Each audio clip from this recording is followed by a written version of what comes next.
only been on the island a couple of hours, already one race win and a sidecar. Who knows what's going to happen this afternoon? Carl Cox, congratulations this morning. You must be feeling amazing. I am actually. When I woke up this morning, I was feeling positive anyway, you know. But the first words I got from my team manager was like, "It's raining, it's raining." I'm just like, "Oh man," you know. After what I've seen so far, by the weather has played a big part in what has and hasn't happened here for Michael for sure. He was very, very focused on what he wanted to do today, and he saw me for the first time actually being here at the Isle of Man TT. We actually probably got introduced while he was going to go out and race. Can you imagine that? You know, meet the man that's supporting your team. It's like, you know, "Oh, thanks a lot, I'll see you later." And away he went, you know, and you know, watching the times and watching him go through the traps, and it's just epic, you know, to see. In the end of the day, that all the hard work that the team put into that bike, and himself being as focused as he is, and the ups and downs we've had, you know, to get to this point, and I'll rock up, you know what I mean, 2 hours in. Woo! This is fantastic. I think it speaks volumes for everyone. I think it's a definite team effort, and a massive support for everybody to help all the riders get through and get back safely. And to see that was absolutely epic. I wouldn't have missed that for the world today.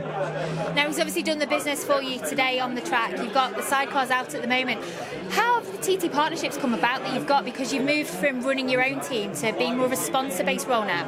Well, the thing is, I'm kind of spreading my wings a little bit across the different riders, different teams at different levels, which I can do that. I mean, next year I will be coming back with my own sidecar team next year, which we'll know more about that later. But the idea this year, we've been working with Tony and Fiona Baker for the last 2 years. They've been developing my own sidecar engine and all the mechanics to do with our sidecar. We've been working with them, so it was, I think, natural to help them out a little bit with their campaign this year. And you know, they've hit the top 10 every time. They're either 9, 8, 7, 8, 9. They're in that realm, but a little help, I think, for them, it gives them a bit more to go for.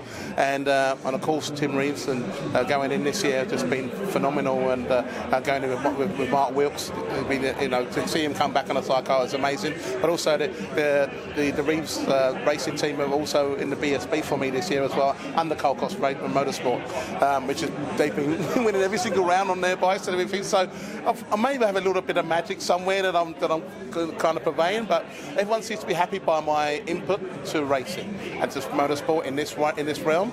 You know, I'm not doing Formula One, I'm not MotoGP, I'm not doing not even World Superbikes or anything. I'm kind of in at the level of what I understand, and what I really understand is road racing and what it takes to get around here and to come back safely.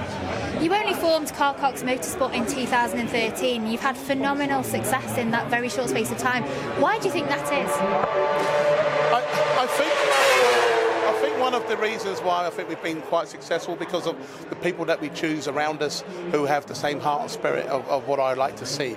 And you know, I mean, I didn't know that when we started that we were going to have like a winning team. I know we can basically punt for middle ground, maybe push to pointy end, but actually be in the pointy end and to be a target. And we go, oh my God, really? So it's been phenomenal. But I think it's all about the team people we choose around us. We had a phenomenal start with the sidecars entry for us here with Robbie Shorter and Colin Buckley. When we first came in for the first 2 years, you know, we came in at number 41, and then by the time we left, we got to 11th place for 2 years running. So we knew that the teamwork and the mechanics and people around us, we had a very great, I think, understanding between all of us, a good synergy of what creates Carl Cox Motorsport. And my own, but what I do on my own, which is the drag racing, which I do in Australia, also pushing for the number one spot in my realm by what I do in Australia as well. So even though I'm supporting, watching everyone ride and do what they do, I actually do it myself too. So. A little bit about the drag racing, because your manager has been telling me just how quickly you go in that car. Pretty scary.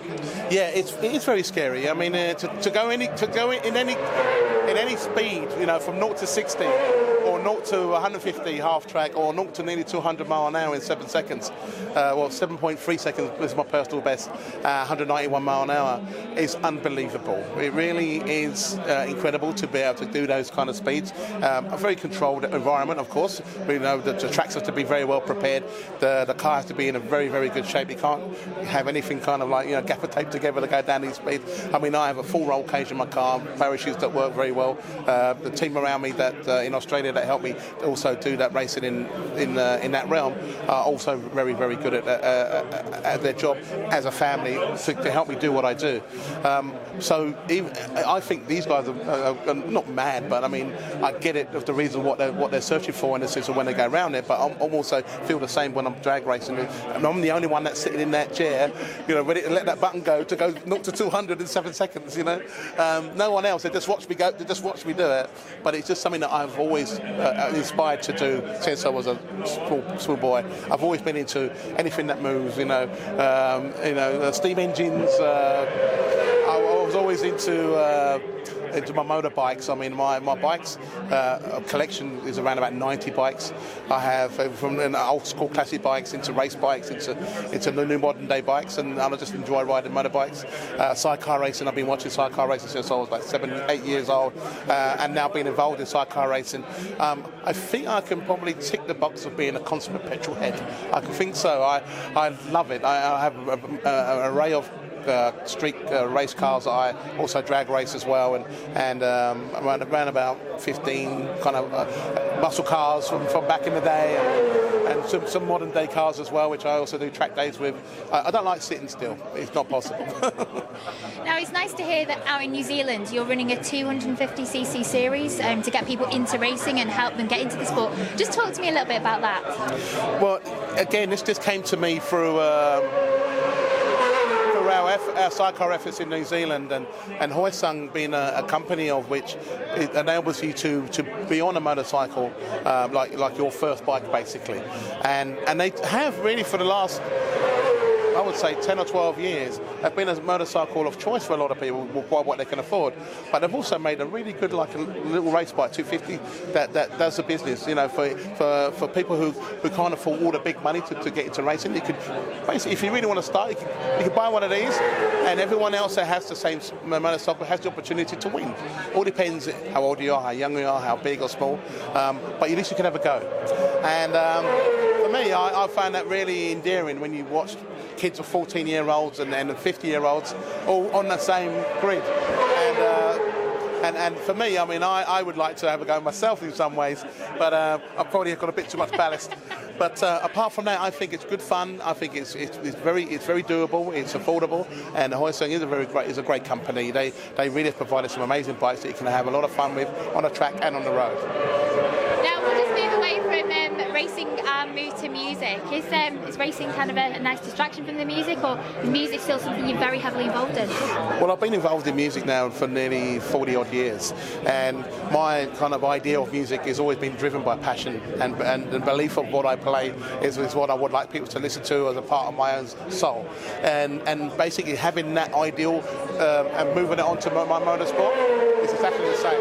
Passion and the belief and the strength of what I enjoy, I think is really important of the reasons why we do this in the first place. So they kind of go hand in hand, you know, they really do.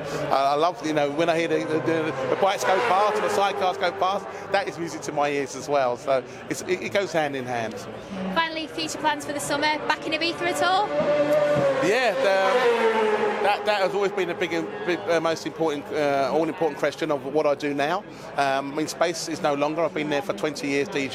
I would like to move on anyway and do other stuff.